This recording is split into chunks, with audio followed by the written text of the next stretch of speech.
Hai teman-teman, kembali lagi di tutorial Python bersama Ivikode. Kalau di kesempatan kemarin kita sudah mencoba bagaimana pemrograman berorientasi objek itu kita membuat sebuah kelas, lalu kita membuat objek berdasarkan kelas itu, lalu kita memanggil metode yang ada di kelas itu. Nah, sekarang kita akan belajar konsep OOP yang lebih dalam, guys. Ya, jadi untuk OOP itu ada 4 pilar utama. Yang pertama adalah encapsulation, yang kedua adalah inheritance atau pewarisan, yang ketiga adalah polymorphisms, yang keempat adalah abstraction. Saya coba ulangi lagi. Yang pertama adalah encapsulation, yang kedua adalah inheritance, yang ketiga adalah polymorphism, dan yang keempat adalah abstraction. Pada kesempatan kali ini kita akan mengeksplorasi mengenai encapsulation dan inheritance. Oke, kita akan mulai dengan encapsulation. Nah, kalau misalkan kemarin yang kita buat untuk kelas mobil, lalu kita buat atribut dan konstruktornya, lalu fungsi-fungsinya, dan kita berhasil menjalankan fungsi tersebut tanpa batasan. Atau kalau misalkan kita ingin untuk memprint atribut dari isi kelas tersebut,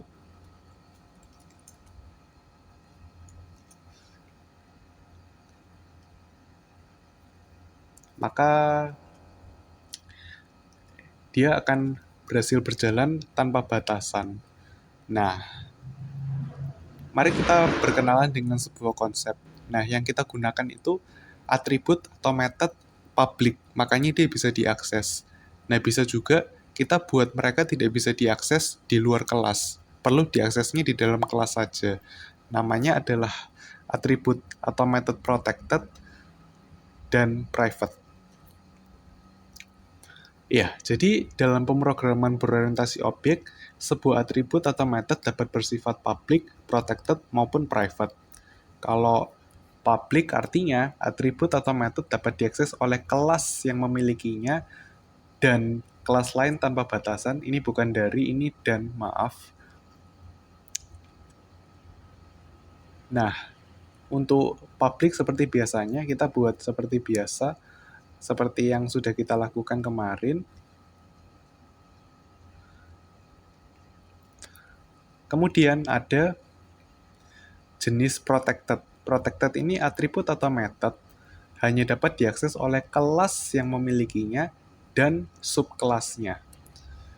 Subkelas itu seperti apa? Nah, untuk mendapatkan gambaran mengenai subkelas, kita perlu mempelajari mengenai inheritance, pilar kedua dari OOP. Nah, kita misalkan punya kelas kendaraan. Nah, lalu kita punya kelas mobil dan kelas motor. Nah, kalau misalkan kita analisis, mobil dan motor itu mereka punya kesamaan. Mereka itu sama-sama adalah apa? Betul, mereka sama-sama adalah kendaraan. Kalau mereka adalah kendaraan, apakah mereka memiliki atribut yang dimiliki oleh kendaraan? Tentu mereka memiliki, karena mereka adalah kendaraan. Apakah mereka memiliki metode yang dimiliki oleh kendaraan? Tentu memiliki juga, karena mereka adalah kendaraan. Jadi, kalau kita hubungkan, kendaraan itu seperti induk dari mobil dan motor. Mobil memiliki semua sifat dari kendaraan, dan motor memiliki semua sifat dari kendaraan. Tetapi, motor tidak mempunyai sifat yang dimiliki oleh mobil, karena itu kekhasan dari masing-masing kendaraan. Nah, kalau dalam pemrograman, ini namanya inheritance. Jadi, mobil dan motor itu mewarisi kendaraan. Nah, untuk istilah di pemrograman, kendaraan itu adalah superclass. Mobil dan motor adalah subclass. Mari kita coba ulangi. Kendaraan adalah superclass. Mobil dan motor adalah subclass. Ya, kalau di diagram UML menggambarkan pewarisan itu dengan menggunakan simbol ini. Jadi mereka itu tanda panahnya itu menuju ke superclass.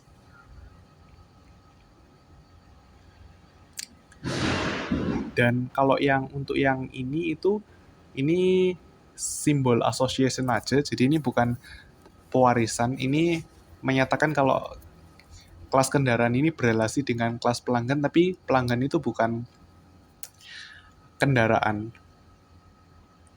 Nah, kalau dalam OOP itu ada 2 jenis sifat yang dimiliki, yaitu has a dan is a. Has a artinya memiliki, is a itu artinya adalah. Nah, kalau pelanggan dan kendaraan. Pelanggan bla bla bla kendaraan. Kira-kira pelanggan adalah kendaraan atau pelanggan memiliki kendaraan? Betul, pelanggan memiliki kendaraan. Makanya tipe penghubungnya adalah asosiasi. Nah, tapi kalau mobil dan motor memiliki kendaraan atau mobil dan motor adalah kendaraan. Tentu saja adalah. Makanya untuk adalah itu adalah pewarisan. Jadi ini is a, ini juga is a, ini has a.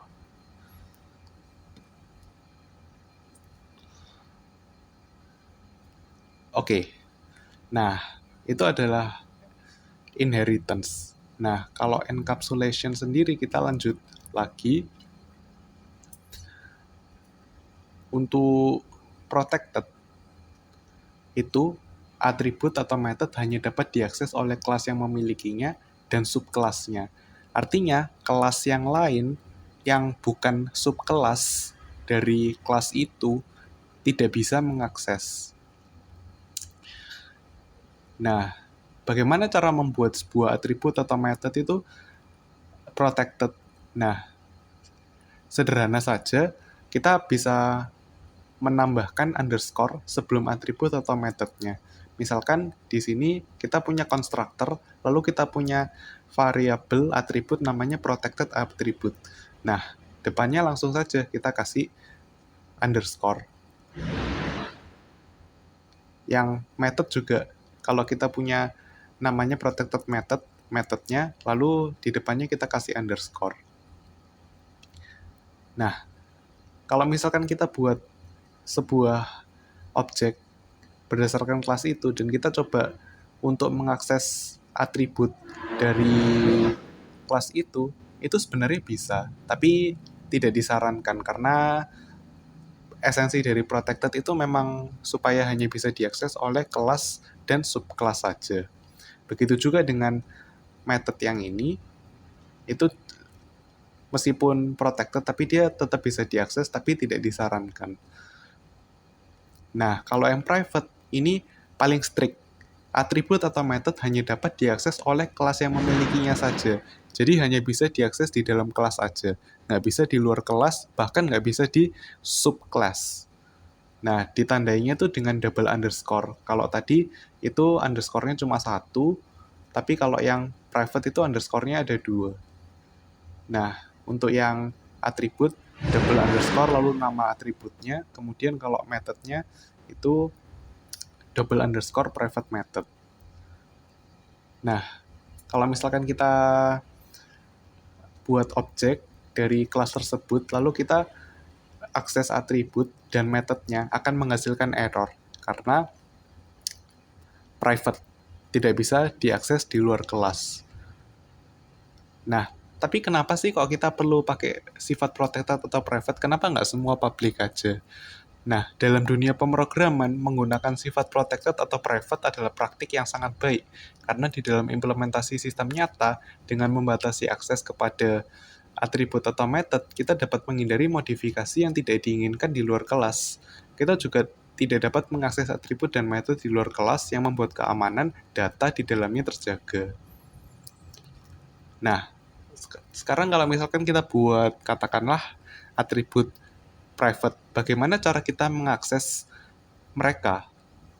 Kalau mereka protected atau private, atribut atau method, gimana cara mengaksesnya? Nah, ada dua cara. Kita bisa membuat method tambahan di dalam kelas itu. Jadi kalau misalkan kita mau mengakses dari kelas lain, kita panggil method itu. Nah, method itu ada dua jenis.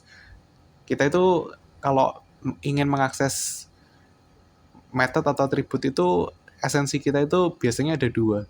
Entah menetapkan atau mengganti nilai, atau memperoleh nilainya. Nah, kalau menetapkan atau mengganti nilai ini, nama metodenya adalah setter. Kalau memperoleh nilai yang dibantu itu oleh method, itu namanya getter. Nah, mungkin sebagai contoh, kita lihat di sini untuk value ini adalah protected sifatnya. Nah, untuk mendapatkan value ini, kalau misalkan di luar kelas itu kan, kalau misalkan biasanya itu bukan hal yang disarankan. Apalagi kalau private malah tidak bisa diakses sama sekali.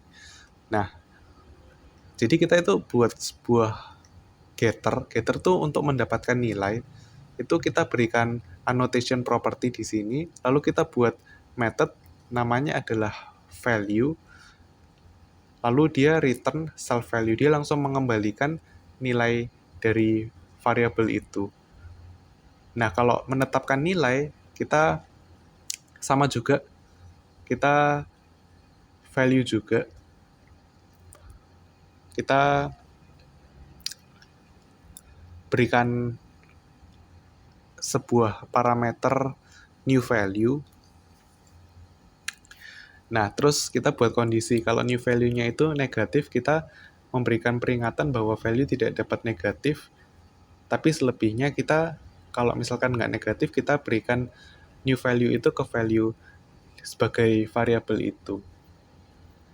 Nah, konkretnya di sini misalkan kita punya objek yang menggunakan kelas myClass dengan value-nya itu adalah 10. Nah, kalau kita mendapatkan value yang harusnya tidak bisa didapatkan ini, kita memanggilnya itu lewat method getter.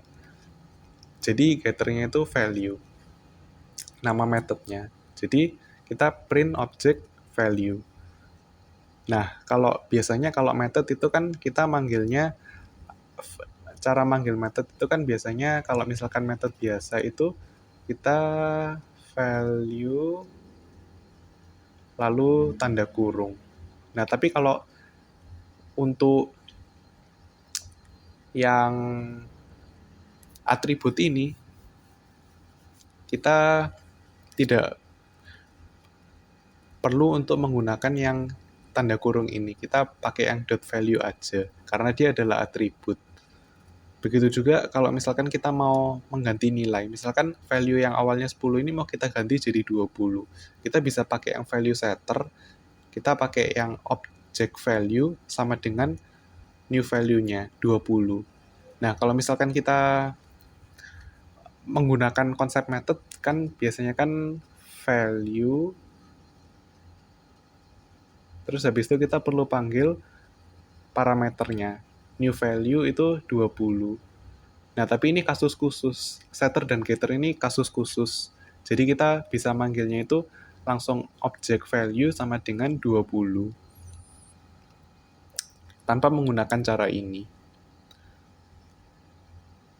Nah, kalau misalkan kita setnya negatif, nanti diberikan peringatan bahwa value tidak bisa negatif.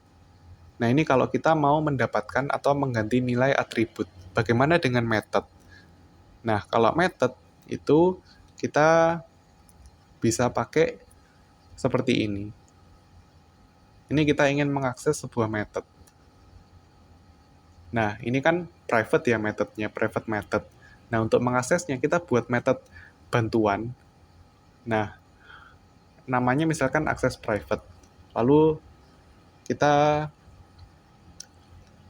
di sini kita yang ini berarti kalau mau mengakses methodnya self private method. Artinya kita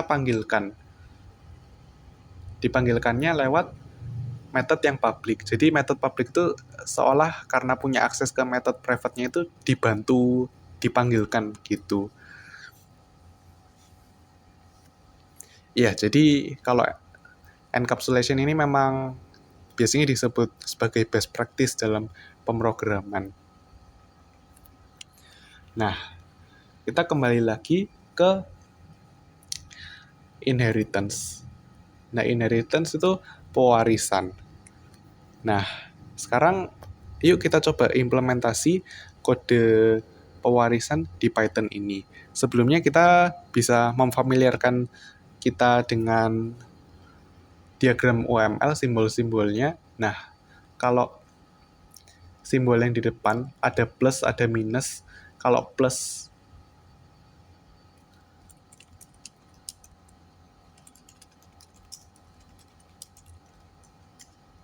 plus itu adalah public, kalau negatif itu artinya private, kalau kita ada pagar itu artinya protected. Nah, yang ini mereka public, yang ini private, tapi metodenya public. Nah, lalu di sini ada juga yang menarik juga. Ini nyalakan ini kok ada 2 metodenya.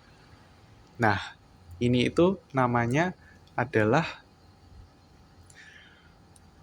overloading. Overloading ini salah satu jenis dari polymorphism. Nah, bentuknya itu seperti apa? Nanti kita coba lihat sambil jalan supaya kita bisa melihat langsung penerapannya. Nah, oleh karena itu, mari kita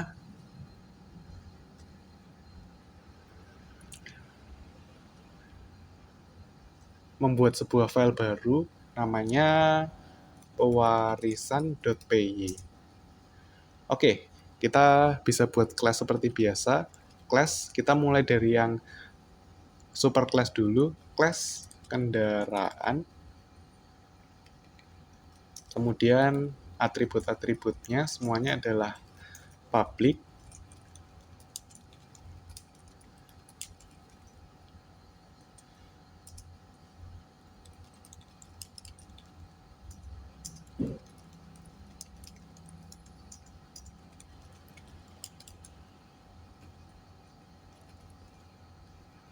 Lalu kemudian, nah ini kita mulai masuk ke overloading.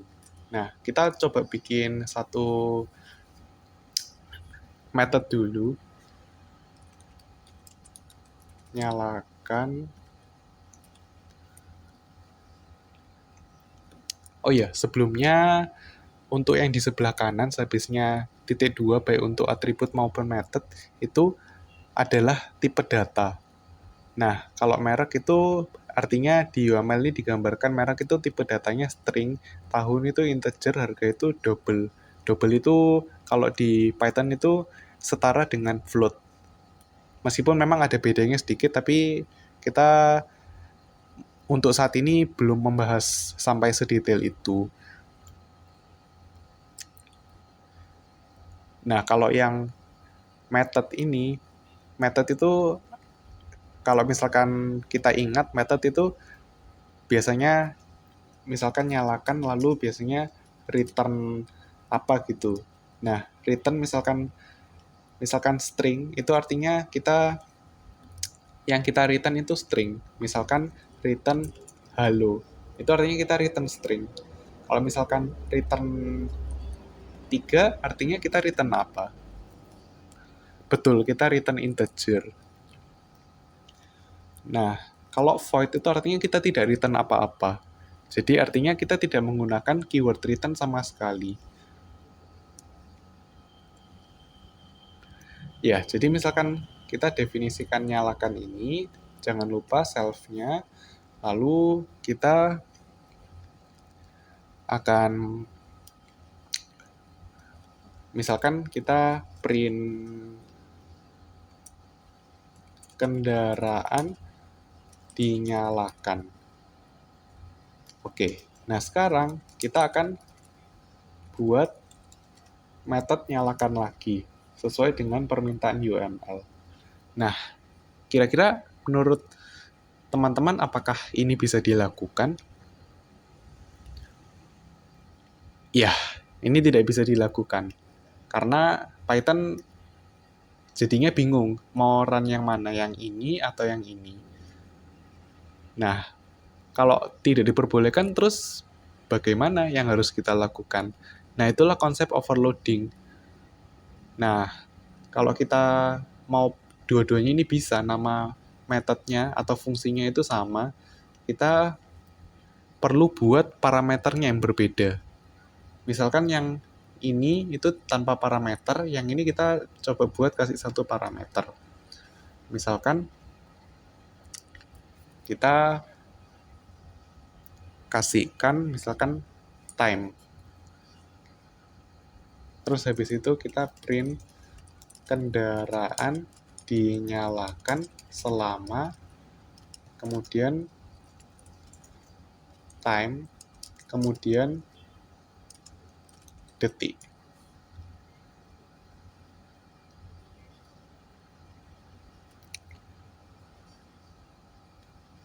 Ya, jadi dua fungsi ini meskipun sama, tapi itu beda esensinya. Nah, itu namanya overloading. Overloading itu bagian dari polymorphism.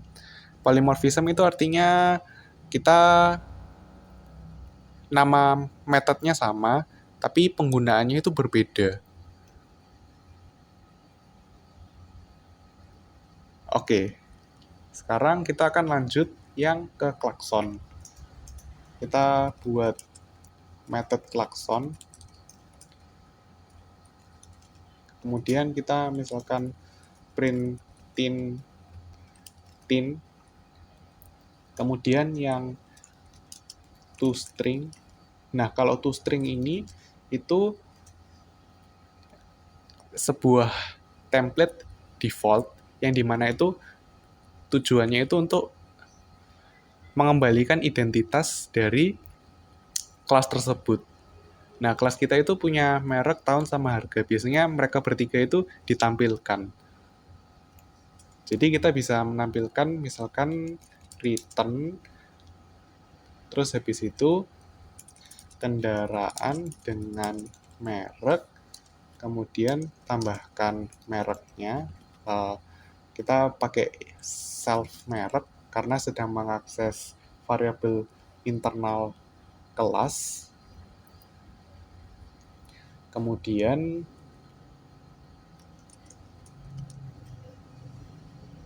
lalu tahun rilis, lalu kita tambahkan dengan self tahun, kemudian kita tambahkan dengan harga,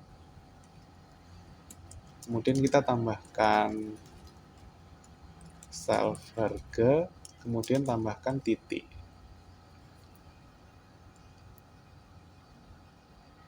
Nah, sekarang kita akan buat kelas turunannya, subclass-nya. Kita mulai dari yang mobil. Nah, kita buat class mobil. Nah, lalu kita di dalamnya ini, di dalam tanda kurung ini, kita berikan superclass-nya, yaitu kendaraan.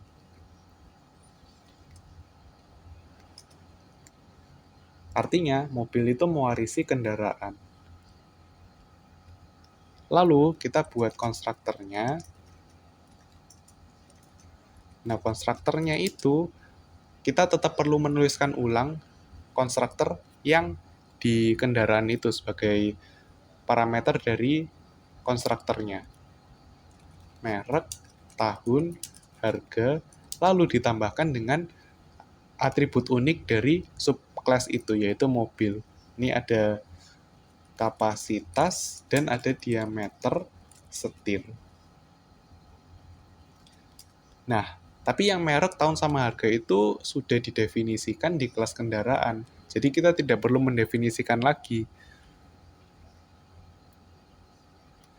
Nah, oleh karena itu, kita tidak perlu membuat self merek sama dengan merek, lalu self tahun sama dengan tahun, self harga sama dengan harga. Ini sudah tidak perlu lagi, karena sudah dimiliki oleh kendaraan.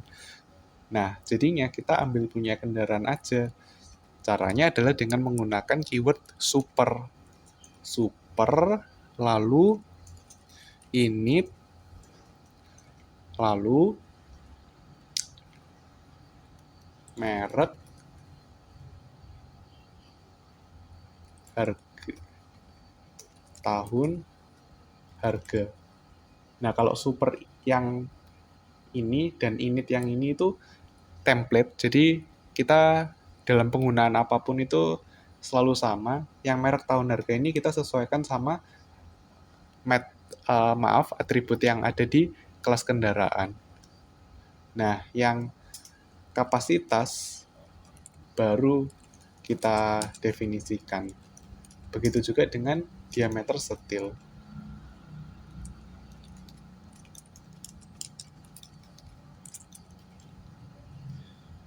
Nah, kalau sudah selesai, kita definisikan. Sebelumnya ada satu yang kita tertinggal, yaitu access modifier-nya. Ini private. Nah, karena private, kita perlu untuk memberikan underscore 2 kali, sebelumnya kapasitas dan juga diameter setir.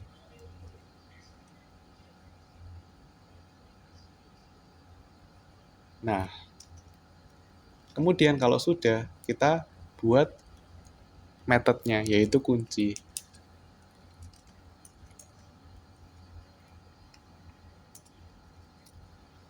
Nah, misalkan kita print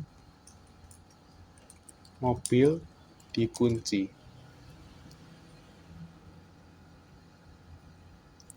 Sekarang, mari kita implementasikan. Misalkan kita buat objek namanya mobilku sama dengan mobil. Nah, lalu kita akan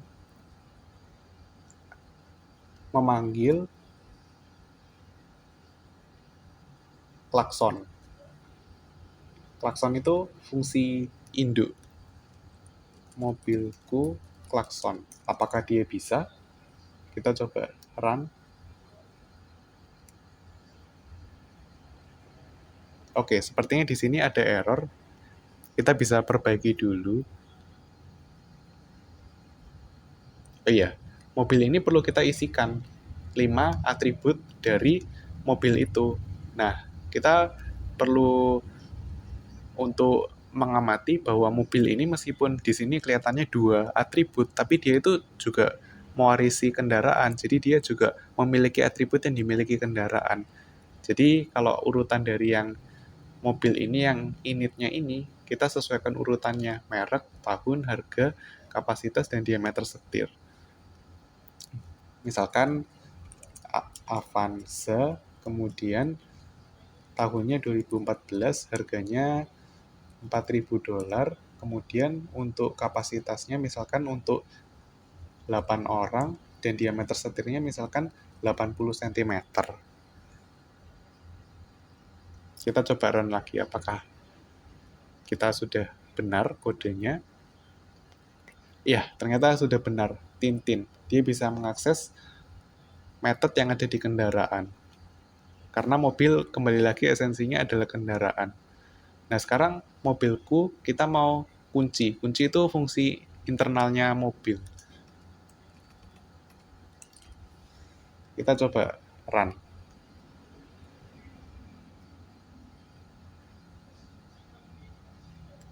Oh iya, kita juga jangan lupa ini perlu self. Kita run. Iya, berhasil. Mobil dikunci. Iya, jadi memang pewarisan ini suatu konsep yang praktis. Nanti kalau misalkan kita di pemrograman yang lebih kompleks, kalau misalkan kita punya banyak kelas yang itu sebenarnya mewarisi sifat yang sama, kita bisa buat induk dari mereka, induk yang menaungi. Jadi kita sekali bikin satu induk, yang lainnya tinggal pakai aja. Nah, OOP itu aja sudah sifatnya itu mempermudah, karena kita tidak mengulang apa yang kita membuat. Misalkan kayak contoh di tutorial kemarin, membuat header di pembuatan website, kita cukup buat headernya sekali aja, lalu bisa dipakai berkali-kali dengan menggunakan konsep objek. Nah, ini dipermudah lagi. Kalau misalkan kita punya kesamaan sifat, bisa kita buat sifat induknya untuk sama-sama diwarisi oleh setiap anaknya. Oke, teman-teman. Nah, di sini juga ada motor juga. Kita bisa buat juga kelas motor, mewarisi kendaraan juga. Kemudian sama juga, kita perlu definisikan merek, tahun, harga, dan juga sekarang yang ini lebar stang. Kemudian sama juga kita super, lalu init,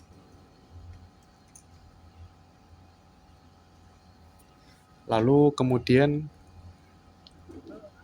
merek, harga, tahun dulu ya, tahun, harga, kemudian baru self, lebar stang sama dengan lebar stang. Nah, karena ini private, perlu kita berikan double underscore. Lalu kemudian kita buat metode jagang. Print motor dijagang. Ya, jadi sederhananya begitu, teman-teman, untuk konsep pewarisan. Nah, satu pertanyaan yang mungkin kita coba jawab bersama-sama. Nah, kalau mobil adalah kendaraan, sehingga mobil itu memiliki semua atribut dan metode dari kendaraan. Nah, kalau dibalik, apakah kendaraan memiliki semua atribut dan metode dari mobil? Tentu saja tidak, karena mobil adalah kendaraan, tapi kendaraan bukanlah mobil, atau kendaraan tidaklah selalu mobil. Nah, jadi mobil dan motor ini seolah-olah punya template yang sama dari kendaraan ini, tapi mereka itu juga punya ciri khasnya masing-masing, atribut dan metode unik. Oke teman-teman, itu yang kita pelajari hari ini. Kita sudah mulai masuk konsep yang lebih sulit, tapi harapannya semoga dengan ini kita bisa punya ketertarikan yang semakin tinggi di dalam pemrograman teman-teman, karena ini masih baru awal. Kita di dalam pemrograman masih banyak sekali tantangan yang akan kita pecahkan bersama-sama. Terima kasih teman-teman sudah menonton sampai sejauh ini. Kita kembali lagi bertemu di part selanjutnya. Selamat belajar, sampai berjumpa di kesempatan selanjutnya. Terima kasih sudah menonton teman-teman.